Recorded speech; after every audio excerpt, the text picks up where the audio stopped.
Welcome back to another episode of the Six Figure Creative Podcast. I am your host, Brian Hood, and I am here today fresh off of one of my little podcast walks where I like to put steps in, get the weight off, listen to a good episode of something or episode or two of something. And I was looking at my stats on my phone earlier, and I was in my health app that tells you how many steps you walked and the averages over a long period of time. I've actually averaged over 11,000 steps per day for like the last 6 months. And I realized the shoes I've been wearing for the last 6 months have like 600 miles on them at this point. And you're not supposed to wear shoes that are like more than 400 or 500 miles put on them because you start getting back issues from it. So I've got to order new shoes. I literally threw them away yesterday because of that. And now I've got to find some new shoes to buy. And if anyone has any recommendations of their favorite walking shoes that don't look ugly as hell, please send me an email or DM me on social media. Let me know what your favorite walking shoes are that don't look stupid. Why is it hard to find walking shoes that don't look stupid? Second thing is, walking that many miles a day allows me to listen to so many episodes of the podcast. And that's actually how we found our guest today, Ryan Koral, from a podcast called Grow Your Video Business. And Ryan is a very similar story to me, where he started as a freelancer, worked his way up, and now he's launched a podcast to talk about all of his lessons learned as a videographer. My background is in audio and music production. So it's kind of parallel paths there, but he's actually had a lot more success as a freelancer than me, because he built his freelance business from a solopreneur, which is a lot of freelancers, to now a 7-figure business with a whole team and everything. And it's a lot of cool moving parts that he's got going on.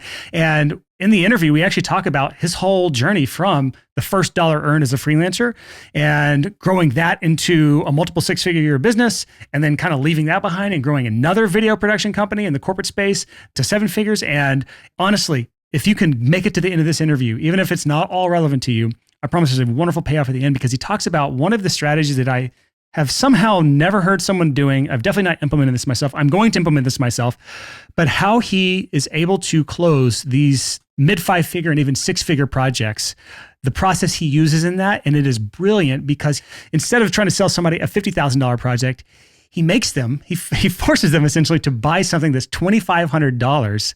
And then 100% of the people that buy that end up paying him the big bucks for the big video. So that kind of sounds vague. It's because I want you to listen to this whole interview and hear his whole strategy about how he sells people on the small thing first and then upsells to the big thing. But it is absolutely brilliant, and I cannot wait to deploy this in my own businesses.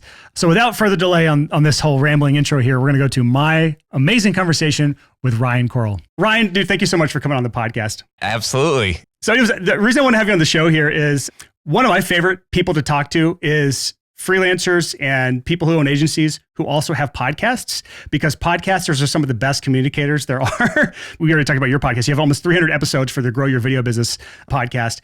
And you have just been forced to repetition and trial and error and trial by fire to learn how to communicate well. And so not only do you have the experience and the success that you've had in your video business, you've also had a lot of time under tension, to put it into weightlifting terms, on learning how to communicate those lessons, distill them down in ways that are really easily digestible.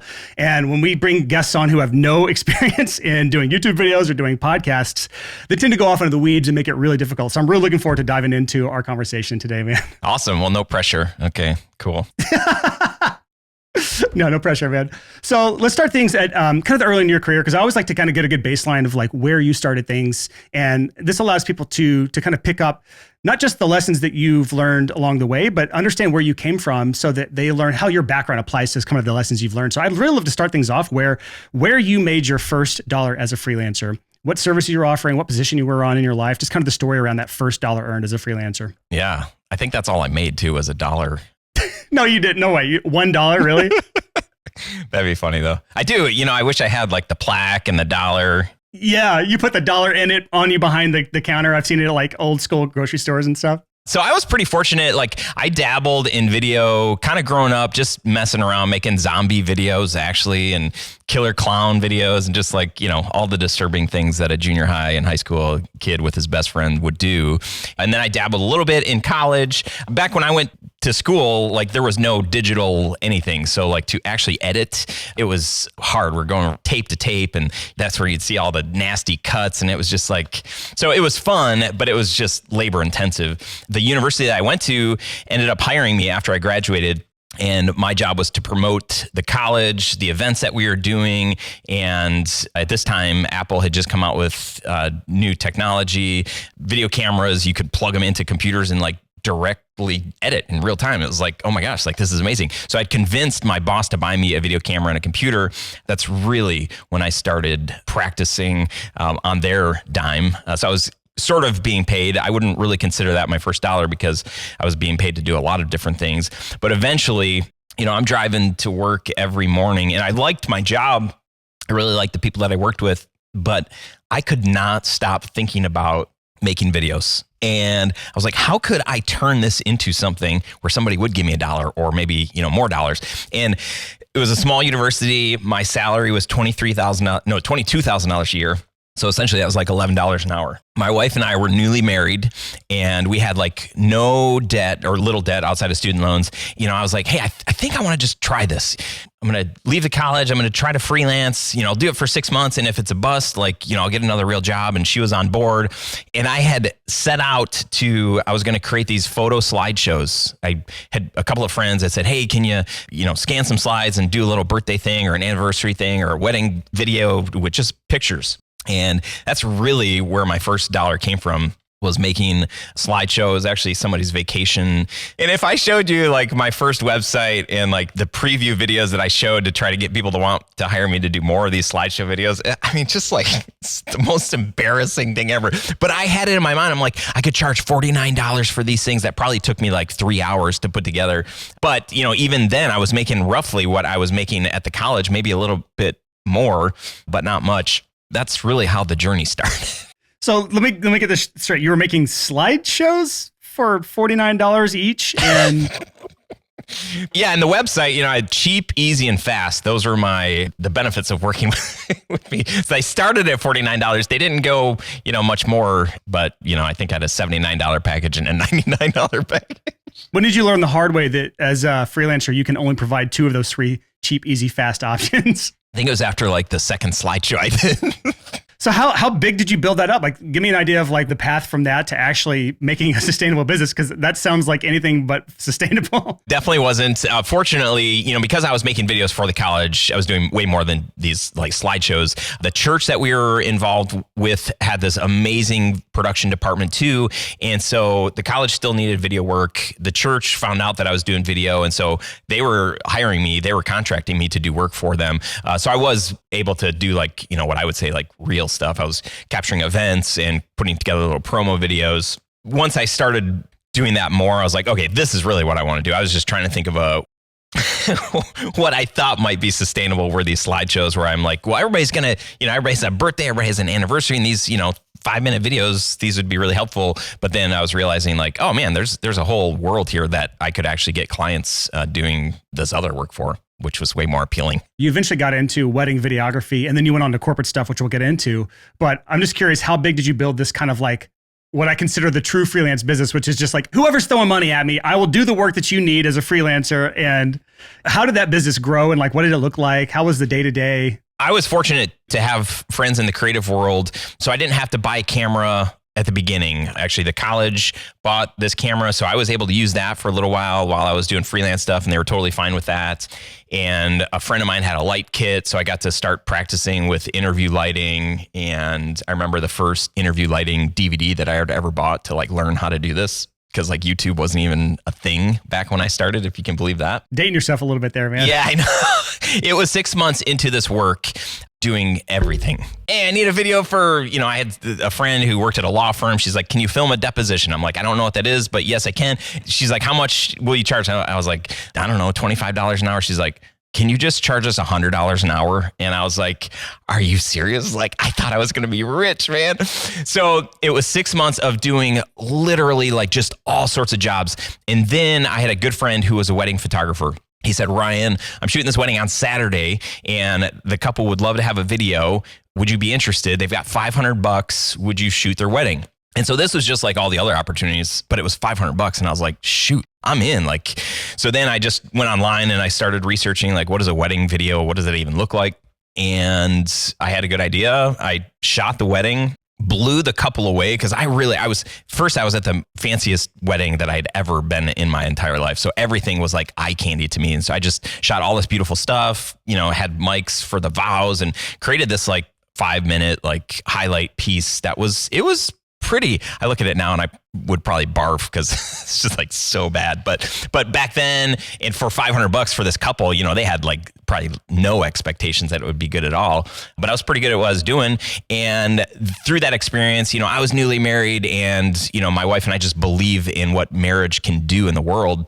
And so I just felt like I can help create some legacies here with these wedding films. And so that's what I set out to do. And I did that for a bunch of years. You know, eventually I was like, I want to do these like high-end luxury. I want to go across the world and I want to film like famous people and be in places that I just don't belong. And I was able to do that for a long time, and it was great. I grew a team and had so much fun, learned so much about filmmaking, having to be in so many different environments and have to be like flexible and being able to pivot at the last second. If it's raining outside and you got to go in, or the mics go out, like what's a backup plan, or the lighting's terrible, what do you do?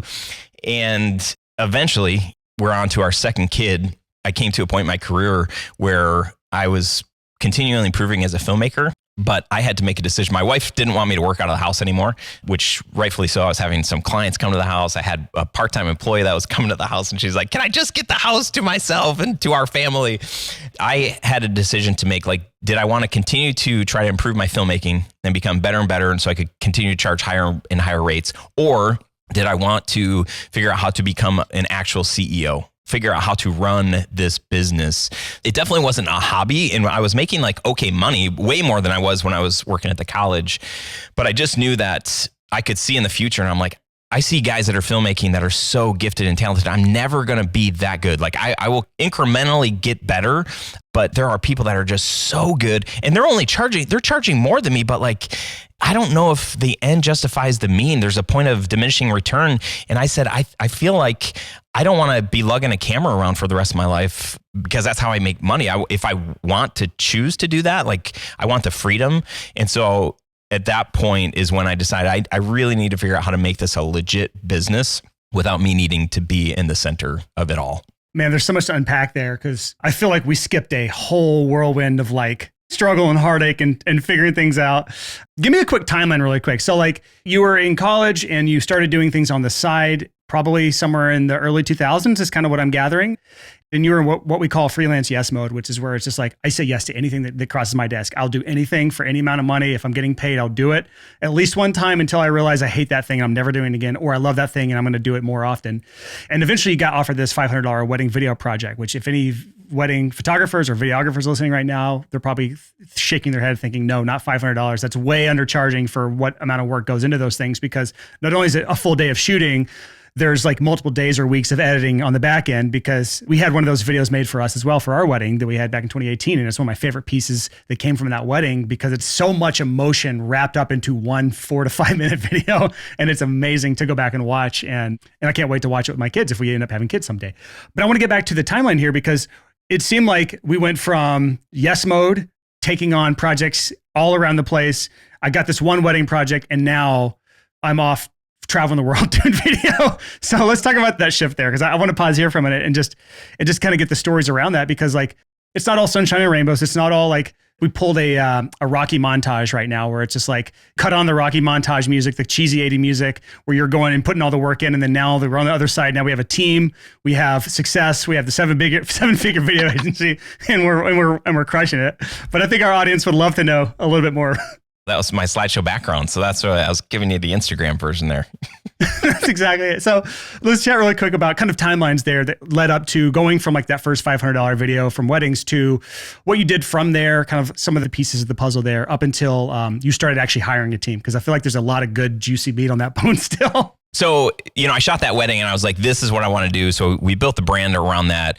So that was in 2005 is when I shot my first wedding. And I think one of the best things I ever did in my business was I was always open to like taking people out to lunch and taking people out to coffee to ask them questions about their business. So I was taking out photographers and coordinators and other video people, and I got plugged into a video association here in Michigan, and never wanted to be the smartest person in the room, always wanted to be learning and growing. And so fortunate in doing that, I got so much referral work early on, because they're like, hey, here's this young kid. He's like hungry and he seems kind of nice. He's kind of weird too, but you know, I'm busy on this wedding. I'll hand it over to him. Or, you know, photographers like, man, I would love to work with this guy. So at the beginning of doing weddings, when I niched down and I started connecting with other people in the industry, I felt like I just got catapulted into this world. And, I was getting referrals like crazy right out of the gate. So that was great. And I was like, oh my gosh, this is like super fun and exciting.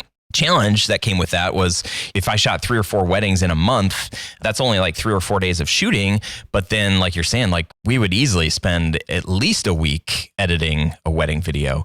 So it quickly became a thing where I can't be in 2 places at once. I asked my wife, I'm like, hey, will you shoot this wedding with me? It'd be super fun. It'll be kind of romantic. And boy, was I wrong. I'm sitting here smirking, knowing that's not going to end well. We've just decided, my wife and I don't hire my wife for anything in my business, and she doesn't hire me for anything in her business. Yeah. So we learned that after, I think it was like 2 or 3 weddings. She just said, she's like, I don't want to shoot weddings with you anymore. And I'm like, what are you talking about? She's like, you're like all business and not all baby. And I'm like, yeah, well, I'm paying you. I've got a job you need to do. Like, this isn't, we're not at home. Like, we're not out with our friends. We always have a good laugh that we just realized early on that was not going to work. But I did have my buddy, Sean, still a really good friend today, who started shooting these weddings with me. And we had so much fun together. So I had help shooting, which was obviously solved a problem early on where I'm like, we need like more angles than just one. And then eventually I just said, hey, would you be interested in helping cut together the ceremony edit and the reception edit? So I started paying him like a flat rate for each of the parts besides the highlight reel. I was still in charge of the main creative piece. And then eventually I was like, I can't keep up with all of the work, shooting, editing, sales calls. And back then, like I was meeting with all of these couples and it was always an hour-long meeting. I had it locked in my head that it had to be an hour. And if I really liked them and we were having a great conversation, then it would go even longer. And I just cringe thinking today all the time. I built some incredible relationships and friendships with our clients. But today, if I'm going to have a call with a client, it's going to be like a 15 or 20-minute phone call. And it's going to be on Zoom. We're probably not going to meet in person, at least not at the beginning. It's like so much time that goes into building anything, the craft, but then like, okay, how do I find more work? And I've got to continue networking. And then this association wants me to be on the board. Your time just gets spread so thin. Quick side story here. I had a guy we're trying to get a gas line installed at our house. And I know this guy, he's in our community. I just asked him, I was like, hey, have you ever like hired an assistant? He's like, I tried that, he's like, I can just do all this stuff really fast. And I just said, stop, hang on a second. Like I said, if the only thing this assistant did for you was like call people who are late on payments. And he's like, yeah. I could just see, he just stopped and he starts looking up and we had like a 10-minute conversation and he's like, I think I'm going to look at doing it, and I was saying like, dude, if somebody just worked for you 1 hour a week to do some of these tasks that are draining you, that you just want to die in this one, getting people to pay you, like that's going to have the quickest ROI. So anyway, short story long, I was able to hire some friends that were contracting, shooting, then editing. And then eventually I got to a place with the business where I'm like, I've got enough work here that I could just hire another one of me that could go out and shoot weddings on their own. And so I did that. I hired my first full-time employee. I think it was 3 years into the business. And that was great at first. And then this guy was with me for, I think 3 years. I didn't set the proper expectations when we started working together, I guess, but he kind of thought he was like a co-owner of the company. There were things that I needed him and wanted him to do. And he just kind of felt that eventually at some point he felt above that. And that was really hard and really awkward. That was like one of the toughest seasons in my business because as I was doing that, I had a couple other employees, we hired an intern and then we hired a couple other people. And he was basically just becoming like this poison that was like speaking into this culture. And it was a small culture. There's like 5 of us, but I had like 3 people I felt like they were against me. And I was like, this is not fun at all. Again, long story longer here. We've really focused hard on weddings for about 7 years before we kind of made this pivot to say like, how can we make more money? How can we grow this thing? And maybe we need to look outside of just doing weddings. And that's when we launched our corporate brand and the business started taking a different direction at that point. I think this is a really good place to pause and reflect on a few things because you brought up so many great talking points through that whole story. One of those that I wanted to go back on that you said earlier, really early on in our conversation is, as if we've been talking for hours here. It's like 10 minutes ago, you mentioned that you looked to all these people around you and how great they were at their craft.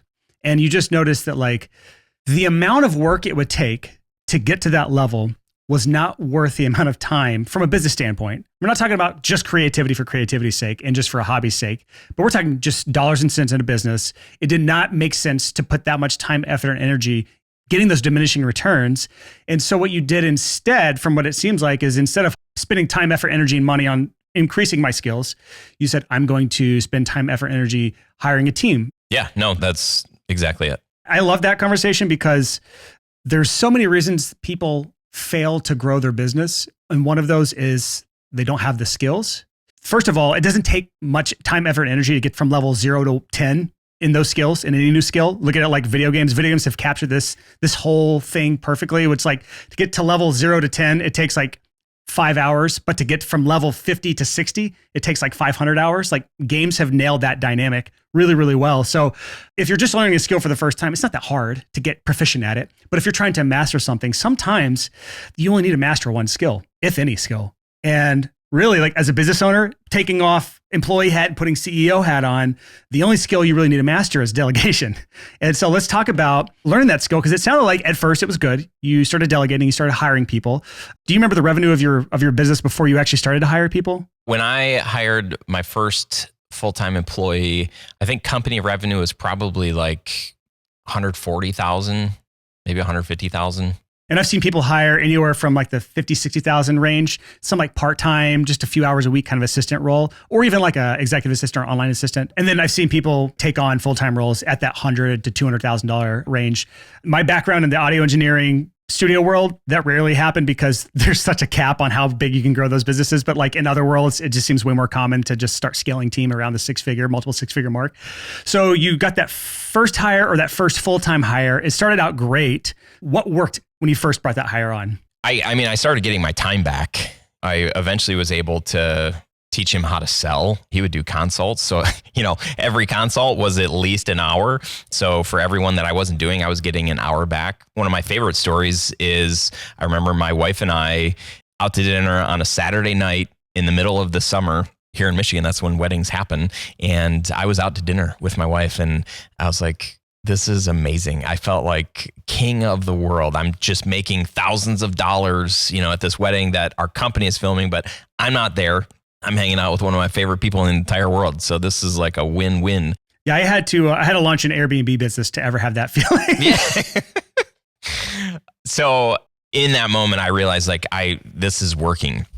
Even the guy that was working on our gas line today, I told him, I said, hey, do this. Make 3 columns. Top of column 1 is things that you love doing in your business. Column 2 is things that you're like, like I do them, I can do them, but I don't love them or hate them, whatever. And then column 3 is like all the things that you hate. And just list out like all of the things that you do on a day-to-day basis in your business. For me, one of the things that took the most time and that I hated so much was burning DVDs. There were so many things that could go wrong in burning a DVD. For our younger listeners, that was a disc-like object that we used to put videos on before there was the internet and high-speed internet, at least. And so on these disc-like things, they're kind of like UFOs. Yep, they're like UFOs. So you could print on them. There were just like 20 different ways that you put it in the player and you hit play in the menu and you spelled something wrong on the DVD menu. So then you'd have to go all the way back to the DVD program, fix the thing, re-export, reprint, re-watch to make sure there's no glitch. I mean, it was like so labor intensive. I created a step-by-step. Here is how you burn a DVD. Here's how you print it. Here's how you watch it. Make sure that there's no errors. And when I did that, I was like, this thing that I just made right here, copy, rinse, repeat, keep doing this in every area of my business, and it became addicting to like think through what are some of the other things I don't like doing in my business. And those were the first things that I started handing off to my full-time employee, which is probably why eventually he ended up hating me because he was doing all the things that I didn't want to do. He's like, I thought this was going to be more glamorous and all, where's all the filming? And he did do that as well. But where I learned that process of the 3 columns was from a book called Virtual Freedom by Chris Ducker. I don't know if you've ever read that. I have actually. Yes. I forgot that I have read that. So yeah, maybe that is where I got that. After reading that, I got my first assistant. He's been with me for the last 3 or 4 years now, which is great. Actually, he's my second assistant. I had one for 2 years there as well. He was awesome as well. Now let's transition to what didn't work. Because like it sounded great at first, and then you said it kind of slowly got insidious. It was like a disease from inside out eating the business. I'm over dramatizing this, but like what went wrong? And then like, what did you have to do about this? Cause like a lot of people, this is exactly what happens. They make a hire. It doesn't go so well, usually because they didn't set their employee up for success. I'm not saying this that you did, but that's what most people fail here for. And then they say, oh, I tried hiring, it didn't work for me. And then they just continue being somebody who built a job for themselves instead of being the CEO of their freelance business for the rest of their lives. So what did you do about it? And how did you learn? Because obviously you have a team now. So like you learned from it. You didn't just shy away from it. This was like it was a dark period in my career, man. Don't make me go back there. I'm just kidding. Go there, go to the dark period. Cause I literally got an email today, someone saying like, hey, can you go into the struggles a bit more with people? I'm getting kind of tired hearing all the sunshine and rainbows and success of people. So like, this is why I'm digging into the struggle so much with you. You're my first person today that I've interviewed since getting that email. So sorry, you're going to get the deep end of it today. I was resenting this relationship so much so that I would drive to work to the studio and just be like, I am not looking forward to walking in and seeing this person. It was not healthy. But I also felt like I can't let him go because he's like risen up in the ranks. Like he's my first employee and he knows all the things. He can sell, he can shoot, he can edit, he can lead, he can, do all the things that I'm doing. He's like invaluable to the business. That's what I believed. Along that same time, I was introduced to a woman who was a business coach, and she invited me to a coaching session and then eventually like a small group mastermind. And so there was like, I think 6 or 7 business owners. There was a dentist, guy who owned a factory, just like random businesses. And we had weekly meetings. And then I would once in a while have a coaching meeting with Jamie, and I would share my frustrations with her. Oh my gosh. And there was one where he like didn't show up to work and he didn't tell anybody or something that was like, and it was on a very important day. I don't remember the details, but I was like, this is it. Good. I can fire him and I'll just figure out like what's going to happen to the business. I feel like it's going to hurt really bad to fire him, but you just can't do this. So I told Jamie, I said, hey, just so you know, this just happened with employee. So I'm like, I'm going to let him go. And she's like, oh, really? Like, tell me more about that. Like, is it in the handbook that you're not supposed to do that? And I'm like, well, no, it's not in the handbook, but obviously you show up for work. And if you can't, like this can't be your excuse. And she's like, I'm just confused. Like, but you did put that in the handbook. I'm like, well, no, but you just don't do that. And she's like, Ryan, if you've never told your employees that that's not acceptable or that's not what you're supposed to do, how are they supposed to know that? I'm like, well, it's just like common sense. Like you just don't. And she really just kept pushing back. And ultimately, like it was on me. And I did not want to receive that. I'm like, no, like he's the idiot, not me. But at the end of the day, I realized like I'm the idiot. I don't have an employee handbook, or if I did, it was like super basic and vague. And I never created the proper expectations of like the standards that I really believed in. So like today we have these 3 core values. I hire by those and I fire by those. And I could have approached this now former employee and said like, dude, like core value number 2, you're missing it. Like, what's the scoop here? Like, you can't do that. It would have been really easy to measure, but I just didn't have any like tools to use that where I could measure against, only my assumptions of like, you have to know that. So this happened like 3 or 4 times. And every time it was just like another opportunity. I'm like, oh, I know I'm going to talk to Jamie and she's going to be like, yes, Ryan, finally you earned the right, you can fire him. And I told her this last one and she's like, no, like you didn't. And I'm like, oh my gosh, this is the worst. And she's like, Ryan, he is your greatest teacher. And it really changed my perspective on the whole thing. I said, as much as I like was resenting him and angry and mad and all this stuff, I realized, as like weird as it sounds, it really was a gift for me, all of that frustration. And I accepted the responsibility every single time. Eventually, I realized. Through great pain and struggle. Oh, through great pain and like, me like wanting to choke him, to realizing like, oh my gosh, I should be choking myself. This is like, Ryan, what are you doing?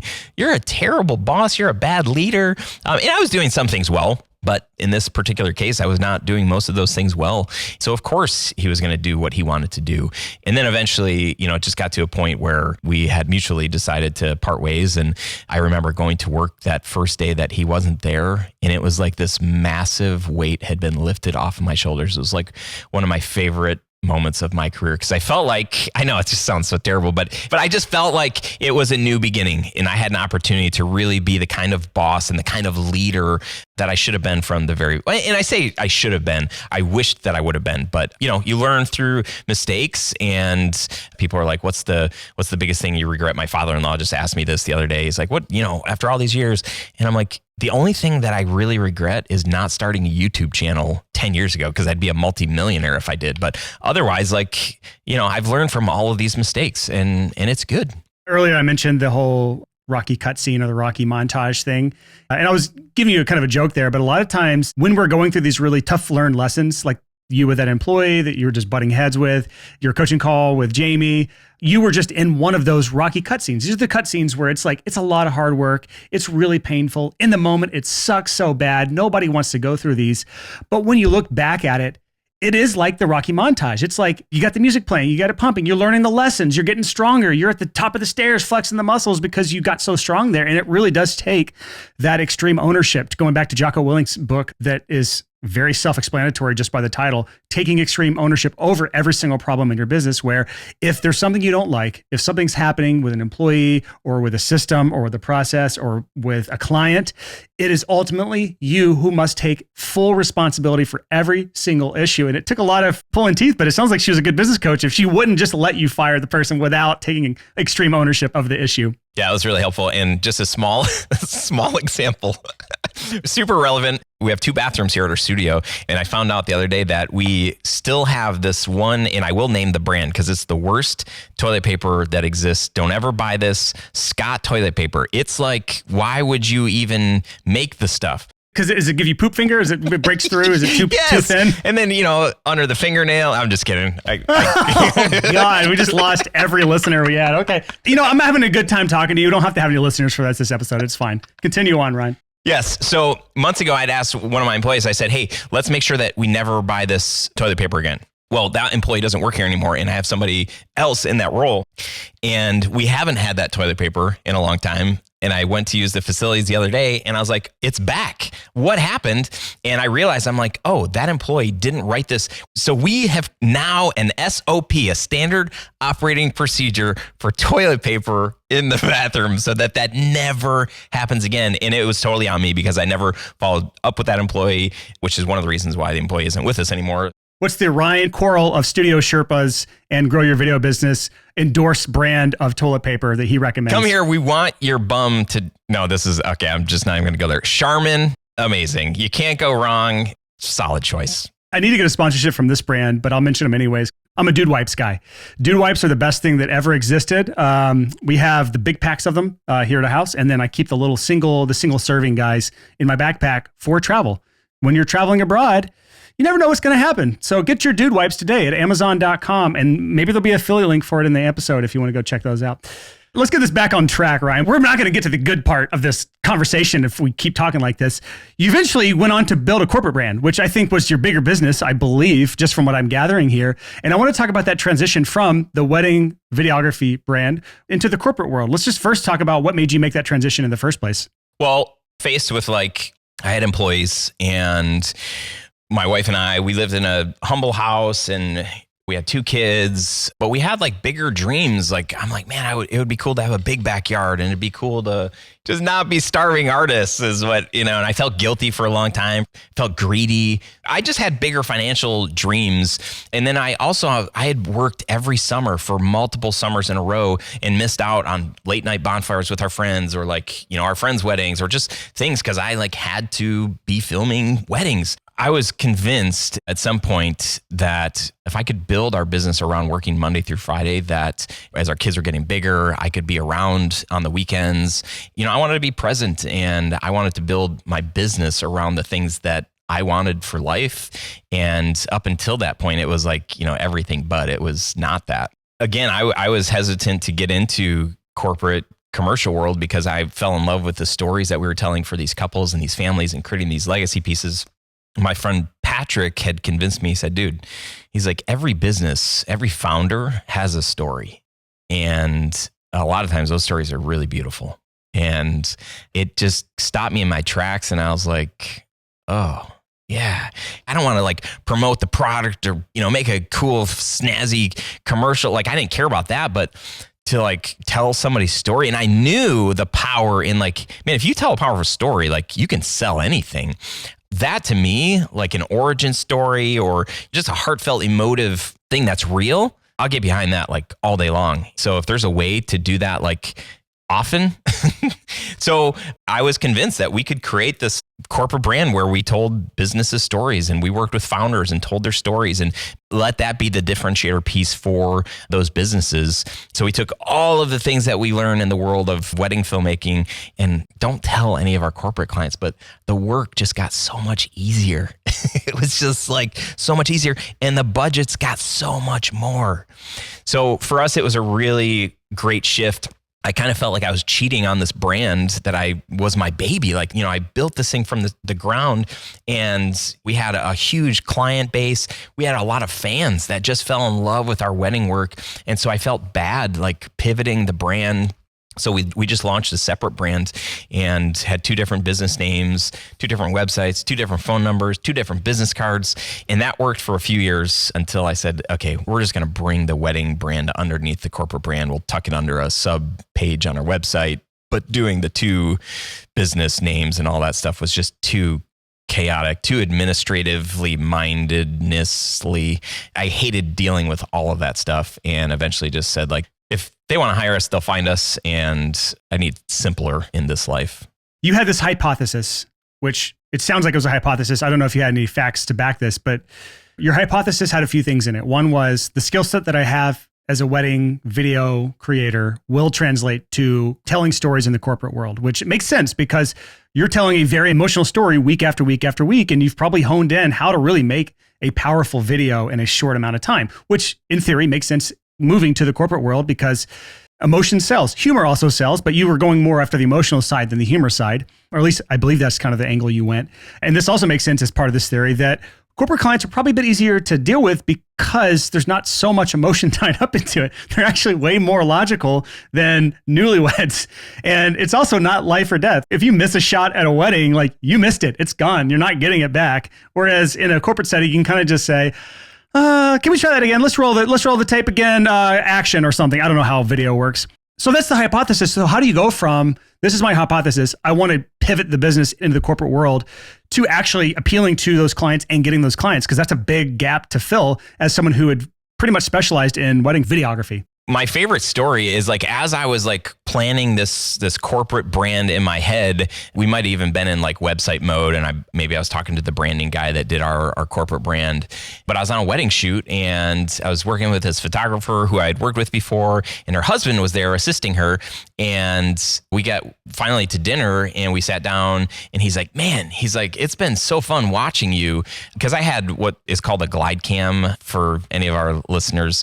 Today, it's all motorized and it's like a lot smaller and lighter, but the stuff back then you had to have like, big guns to be able to carry around this like really heavy gear that gave you smooth shots. For those who are not watching on YouTube right now, Ryan literally flexed for us just to give us an idea of his big You're going to want to watch this episode. Like, where's his muscle though? Where is that?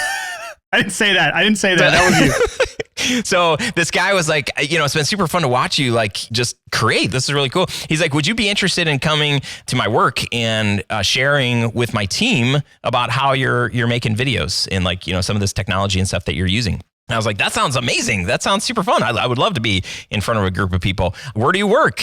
What do you do? And he said, I'm the creative director at the University of Michigan. And I was like, oh, this is like a legit guy, and he works at a super legit. I mean, I have the utmost respect for this university. It's the business schools where he was the creative director, and it's like one of the top 10 business schools in the world, and it's in our backyard. Michigan's a lot like Alabama, where like in Alabama, college is like a religion, especially college sports, and it's a lot like that in Michigan as well, from what I understand. So I understand the utmost respect for that school. For me, like I didn't go to Michigan. I graduated from college, but I ain't that smart. I'm not going to be able to stand in front of like all these like super educated Michigan alums, the business school, like what the heck? So imposter syndrome, like totally set in like immediately after he just introduced, what he did.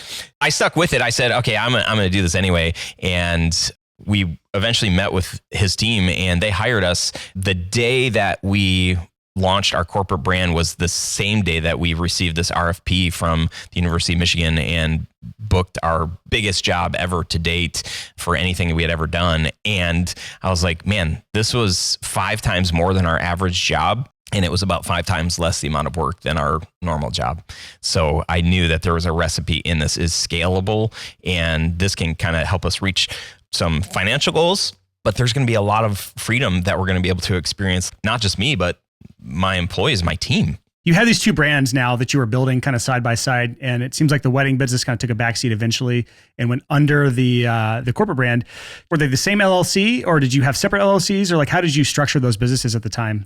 Yeah, no. I had created separate LLCs, and that was advice. I think it was good advice because I'd had this established business working with couples and families and stuff. And the idea was like, if we're going to be working with corporations and if something goes really, really wrong here, I can at least keep this business. That was like some fear decision making, but I think it was smart. And then eventually when the wedding brand, we just said like, let's stop using this brand name and this website and let's just bring it under here. We currently just use one LLC. Last year I shot the first wedding that I've filmed in like 4 years, I think, but it was for a family who I filmed 3 of their other sons' weddings, and they're very well known. They are just some of my favorite people in the entire world, and we got to travel. The Kardashians, or? Yeah, something like that. But it was super fun. Last year we shot 2 weddings. At our peak, our heyday, we were shooting like 40 weddings a year, but in the past like 4 to 5 years, we might shoot 1, 2, or 3 weddings a year. So it's not really, as much as I love it, and people ask me if weddings could be 5 days a week, Monday through Friday. If they could be Monday through Friday, 9 to 5, I would shoot them all the time. I love being in that environment. I love being with people in that space and creating those kind of stories for them, but they're not. Just going back to the shift into corporate work, what were you doing to appeal to those new clients? Because it was brand new niche. You didn't really have any credibility. You seem to have, in both instances, you got your foot in the door at the perfect time. In the corporate world and in the wedding videography world, you kind of had the foot in the door project. Did you do anything else to draw those clients, to build your credibility, to like increase their desire to want to work with you? Like, what were you doing to actually appeal to these corporate clients? Because like, again, these people are serious because they have serious budgets. They have decision makers. They have processes for selecting who they're going to work with. Like they have so much more that goes into getting a client like that. And the typical freelance videographer can't just say, I'm going to go target corporate clients now. You know, like what was the process behind making that shift from the perspective of like positioning, authority, differentiation, like messaging? Did you have to worry about any of that? Or was it just, I got my first client, got that request for proposal, I closed it, I crushed it, and then everything was referrals from then on and hunky dory? Happily ever after. That's it, man. That's the whole story.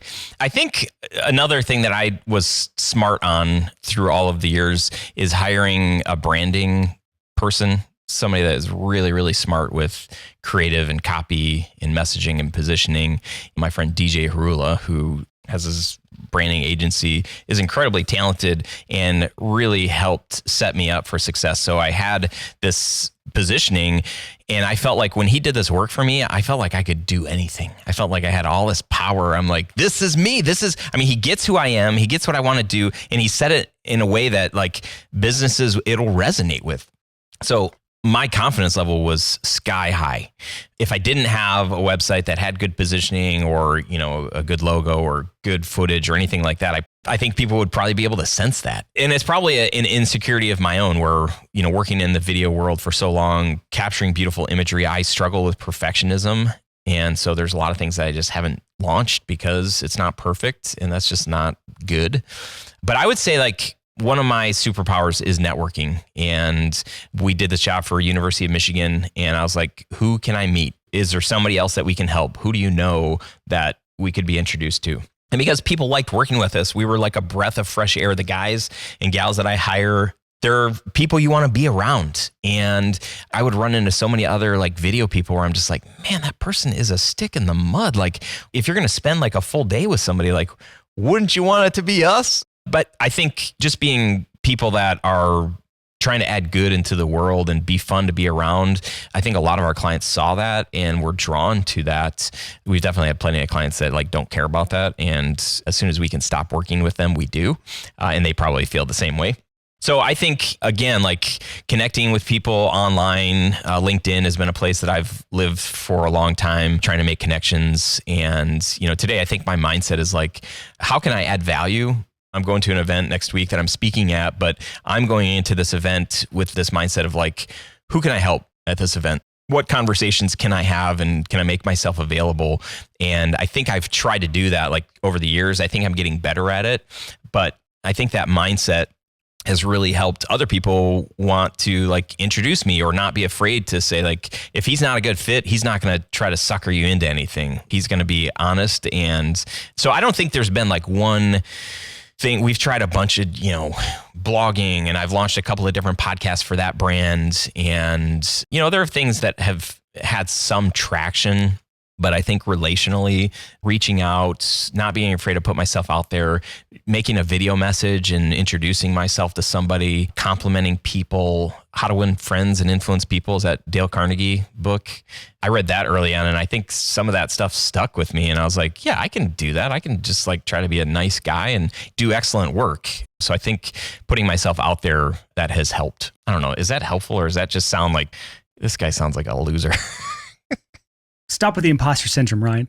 So just to kind of sum that up, because it seems like that was the common theme for when you even went into any sort of video at first, is you were so adamant about meeting people in person, going to coffee shops, meetings with friends, and being a person that is known in freelancing, especially with creatives. That's one of the things that people tend to naturally struggle with, is just becoming known in general. Not even trying to sell somebody, just being known at all. And it seems like that's, again, you said it's a superpower you have. And I'd have to agree with that, is like, you're a very personable guy. Like, you're easy to get along with, you're easy to chat with. I'm having a good time talking with you. I can't believe we've already been talking for 59 minutes and 25 seconds, according to Riverside's recording right now. I'm having a good time. And that really translates to getting clients. But there's another thing worth talking about, which is you hired help in an area that you're not a natural with. Because I don't think you're a natural copywriter. Maybe I'm wrong here.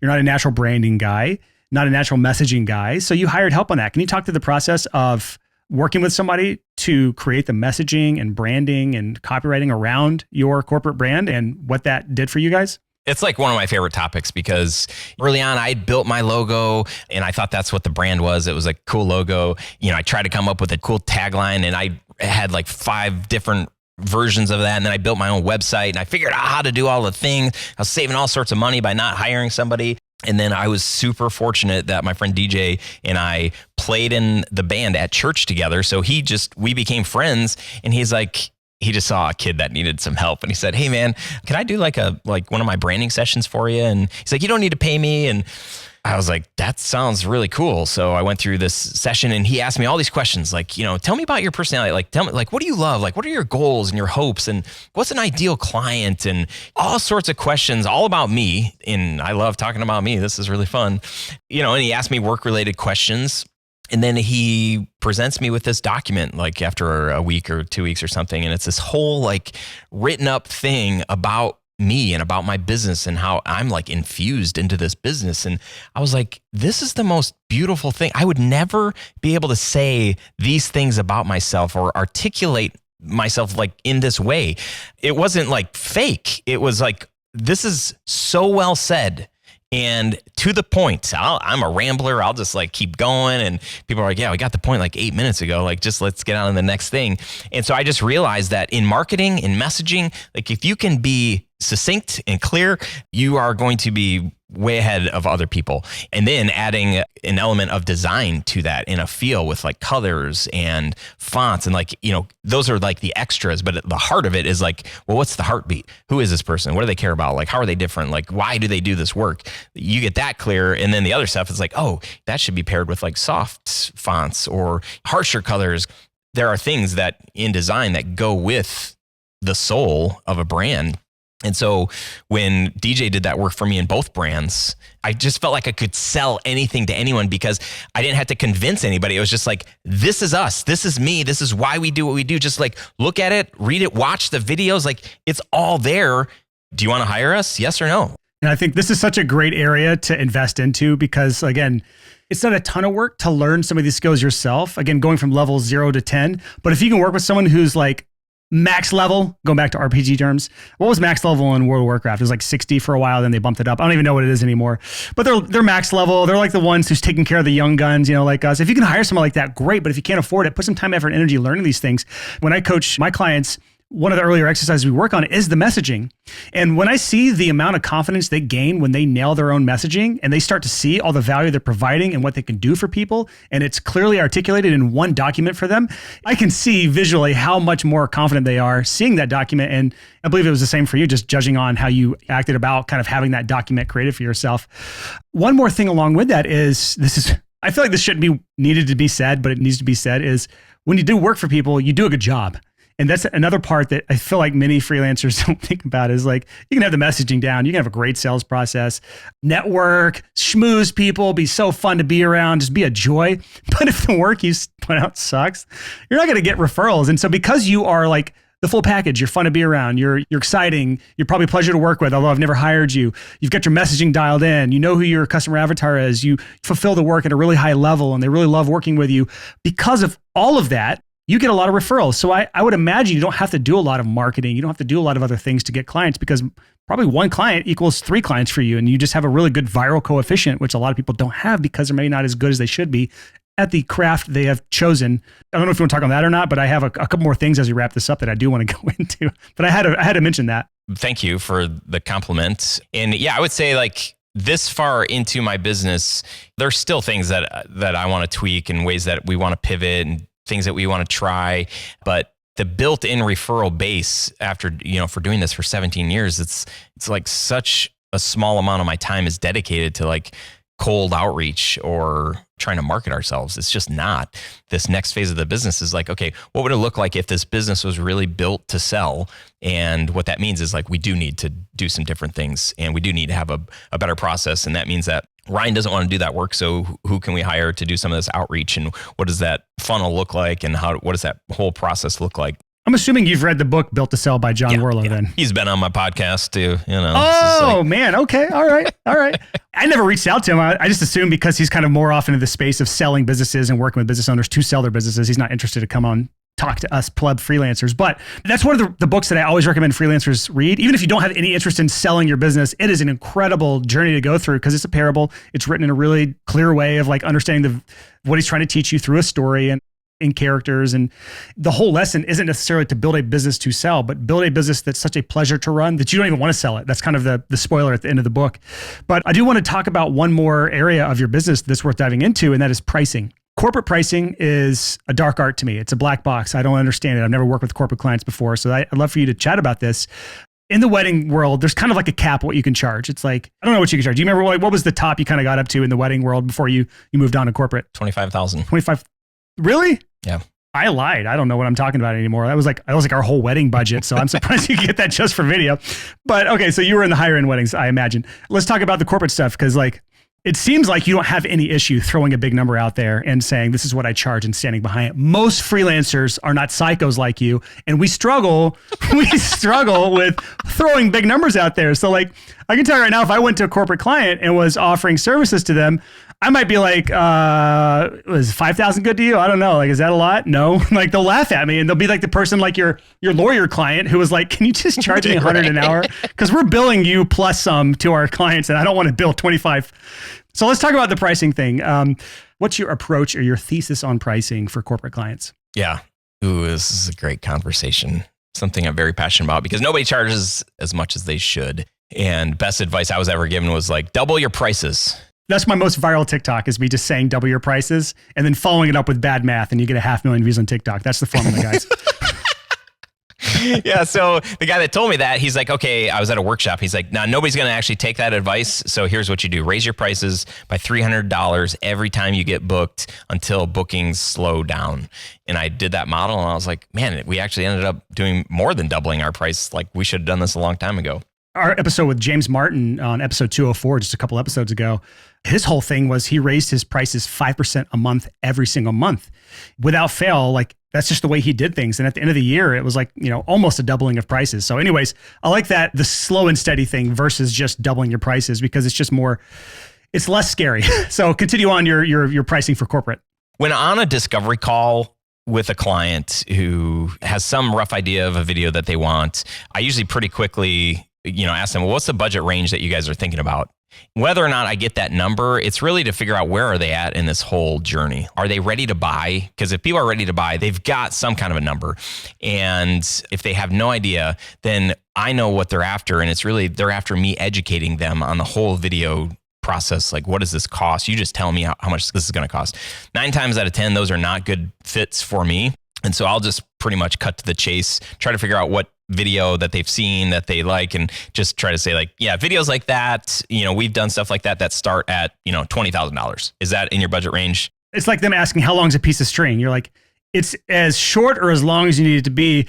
I don't provide short strings, however, but it's basically saying like, we can spend 10,000, we can spend $1 million. What's your budget? Yeah. And I use the, you don't go out with a real estate agent looking at houses without telling your real estate agent roughly like what you want to spend. Ooh, I love that. I've never heard that before. I'm going to steal that from now on. I'm going to take full credit of that, by the way. I probably stole it from Chris Ducker or whatever, Ducker.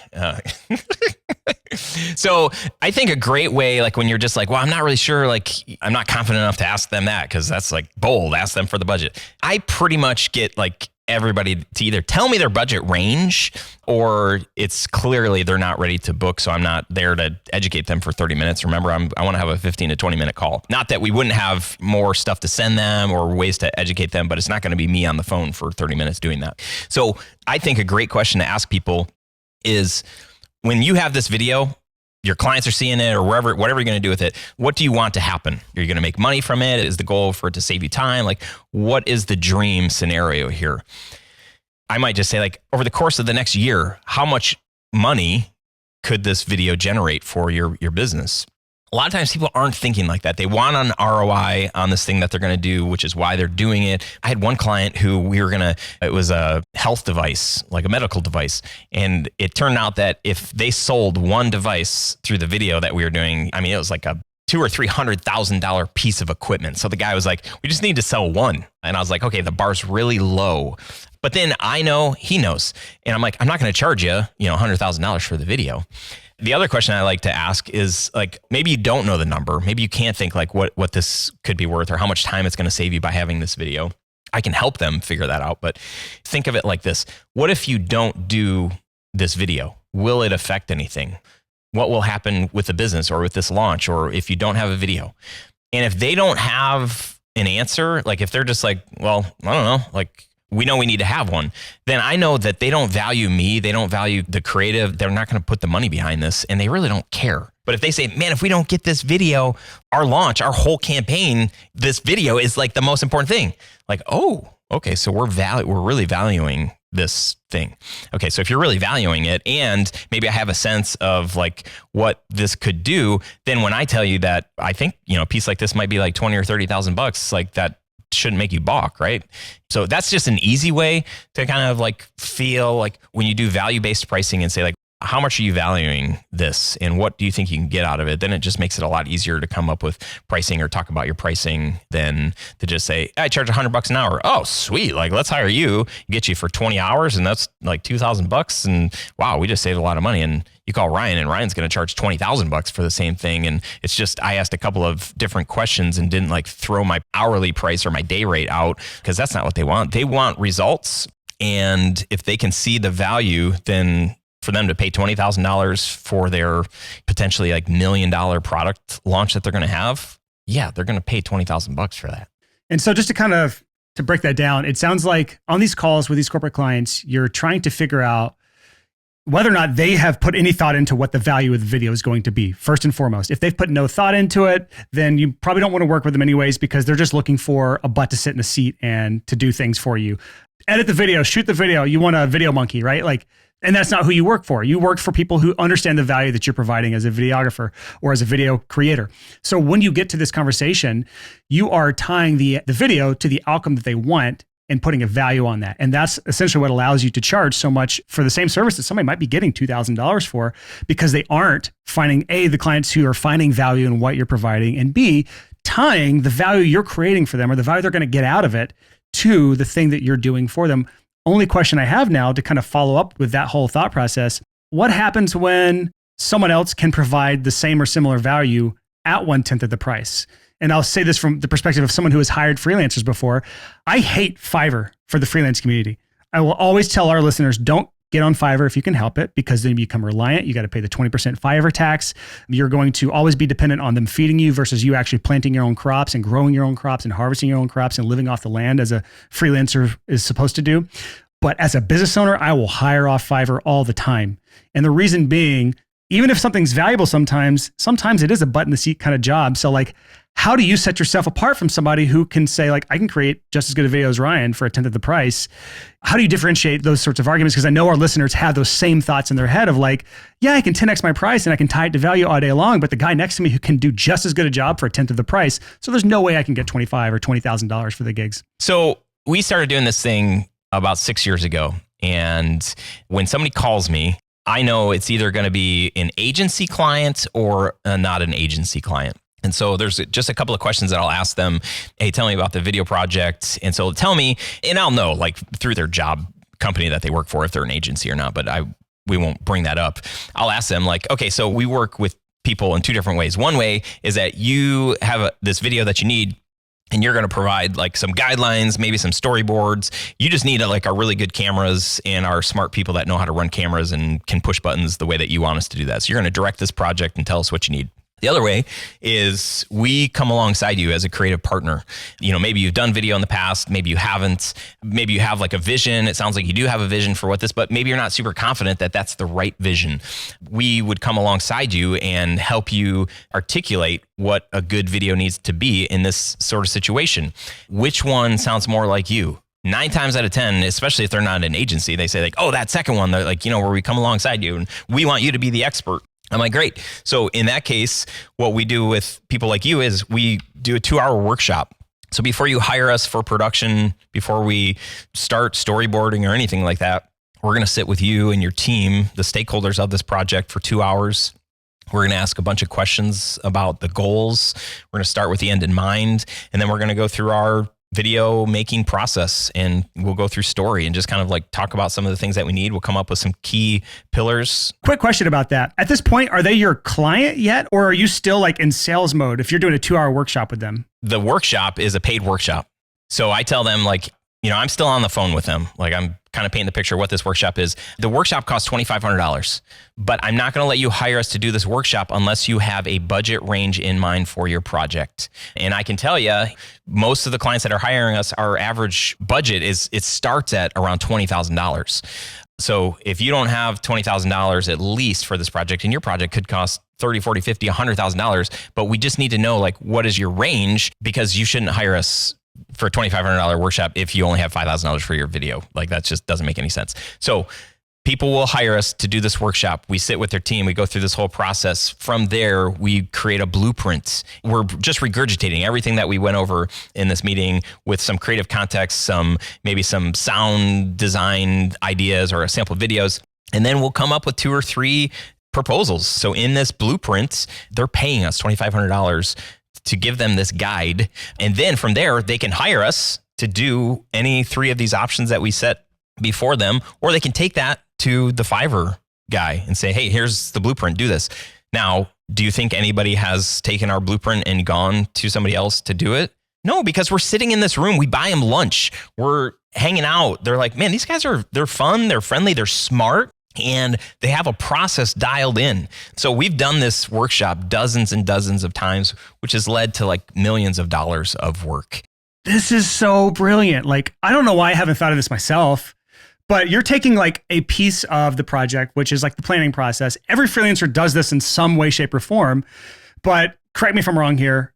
The funnel looks something like this. They are referred to you, or they find your website. They learn more about you, whatever. Book a call with you, discovery call, whatever. You do this 15, 20, up to 30-minute call maybe to kind of chat about the project, what they need, what they want, trying to find budget range.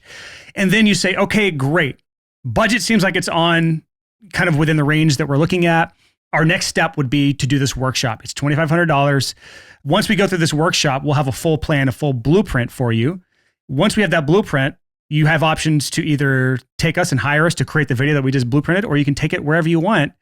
Is that the process? Is that the sales process I'm getting? That's it. What I didn't mention is that I do tell people, hey, if we get to the end of the 2-hour workshop and you're like, this was a waste of time, I'll give you your $2,500 back. You're tying your guarantee to the workshop instead of the $30,000 or $40,000 video project. Okay, this is brilliant, by the way. What's your conversion rate from paid workshop to full video. 100%. Okay, yeah, that's what I figured. All right, so if you sell them on the $2,500 project, this kind of goes back to like the old school marketing, Russell Brunson tripwire offer. Like in your world, when you're doing a $50,000 project, the $2,500 project is the tripwire, right?